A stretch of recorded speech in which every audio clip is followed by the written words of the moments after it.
This is a quick introduction to the first book of William Blake's poetry, published in 1789, called Songs of Innocence.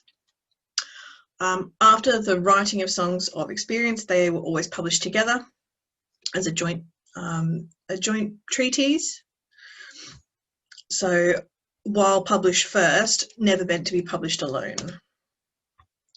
So what you'll find in Songs of Innocence, and often in Songs of Experience as well, is that while Blake was constantly lumped with the Romantic poets, while he does address a lot of romantic ideals, so looking at the big problems in life, love, death, God, belief, worship, that sort of thing, but it's not as deeply layered with meanings or featuring, really heavy rhetoric of an strong argument for one idea or another that you can find with most Romantic poets.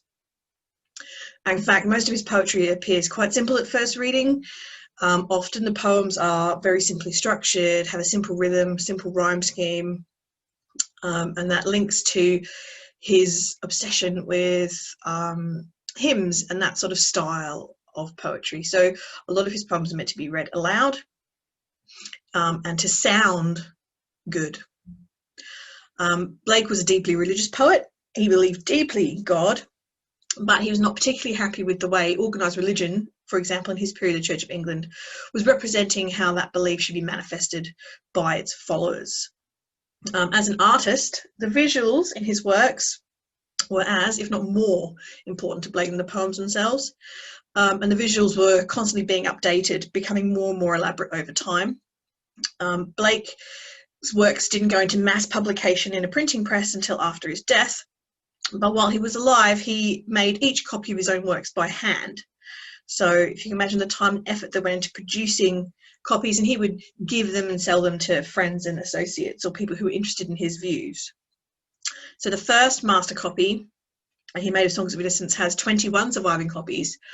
So essentially you would print the black and white elements on a printing press by hand, and then you'd have to make an engraving of that in order to put it through the printing press. So it's heavily art-based. And then he would colour the copies in by hand. So every surviving copy looks unique and is original. In the case of Songs of Innocence, innocence doesn't necessarily mean ignorance or naivety.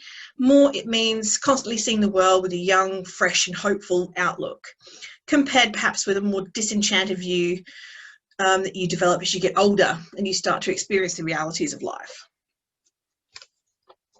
I guess when you combine innocence with experience and expect them to be going together, what you're really asking is, which is the best perspective?